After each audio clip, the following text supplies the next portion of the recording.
আমি একটি মেয়ে, খুব সাধারণ, হয়তো আপনার পাশের বাড়ির কারোর মতো। আমি চাইনি বড় হতে। আমার পুতুল, আমার গল্পের বই, এগুলোর মাঝেই তো ছিল আমার ছোট্ট দুনিয়া। মা বলতেন, তুই অনেক বড় হবি মা, একদিন তোকে দেখে গর্ব করবে গোটা সমাজ। আমি বিশ্বাস করতাম। স্কুলে যেতাম, ফিরতাম, বইয়ের পাতায় স্বপ্ন আঁকতাম। কোনো রাজনীতি বুঝতাম না সমাজের অন্ধকার কোণে কি লুকিয়ে আছে। কিন্তু একদিন সেই দুনিয়া ছিঁড়ে গেল। আমার শরীর নিয়ে কেউ খেলা করল। আমি চিৎকার করেছিলাম, বলেছিলাম আমি বাঁচতে চাই, কিন্তু কেউ শুনল না।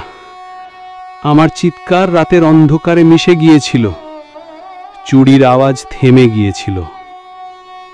আমি শুধু তাকিয়েছিলাম আকাশের দিকে, ভাবছিলাম মা আজও জানে না আমি ফিরব না। সমাজ তখন আমার চোখে আর চোখ রাখেনি, সবাই ফিরিয়ে নিয়েছে মুখ। আমি হয়ে গেলাম এক অপবিত্র ছায়া। কিন্তু আমি তো অপবিত্র হইনি।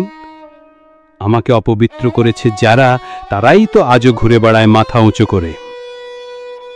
মা যখন আমার রক্তমাখা ড্রেস জড়িয়ে ধরেছিল, তখন আকাশ কেঁদেছিল কি? বাবা চুপ করে দেয়ালের দিকে তাকিয়েছিল, মুখে কোনো শব্দ ছিল না, শুধু চোখ দুটো ভিজে। কিন্তু তখন কেউ এগিয়ে আসেনি, কেউ বলেনি যে তুমি আমাদের মেয়ে, আমরা পাশে আছি। সবাই শুধু প্রশ্ন করেছে, আমি কেন রাতে বাইরে ছিলাম, আমি কি পড়েছিলাম। কেউ জিজ্ঞেস করেনি সে কেন আমার শরীর ভাঙল, সে কেন থামেনি যখন আমি বলেছিলাম না। সমাজ আমায় প্রশ্ন করেছিল, বিচার দেয়নি। আমি সেই বিচারহীন সমাজের কাছে ক্ষমা চাইছি না। আমি শুধু চাই আর কোনো মেয়ে যেন আমার মতো করে না হারিয়ে যায়। আমি আজ নেই, কিন্তু আমি আছি প্রতিটি কন্যার চোখে, প্রতিটি মায়ের ঘুমহীন রাতে, প্রতিটি বাবার নিঃশব্দ আহ্বানে।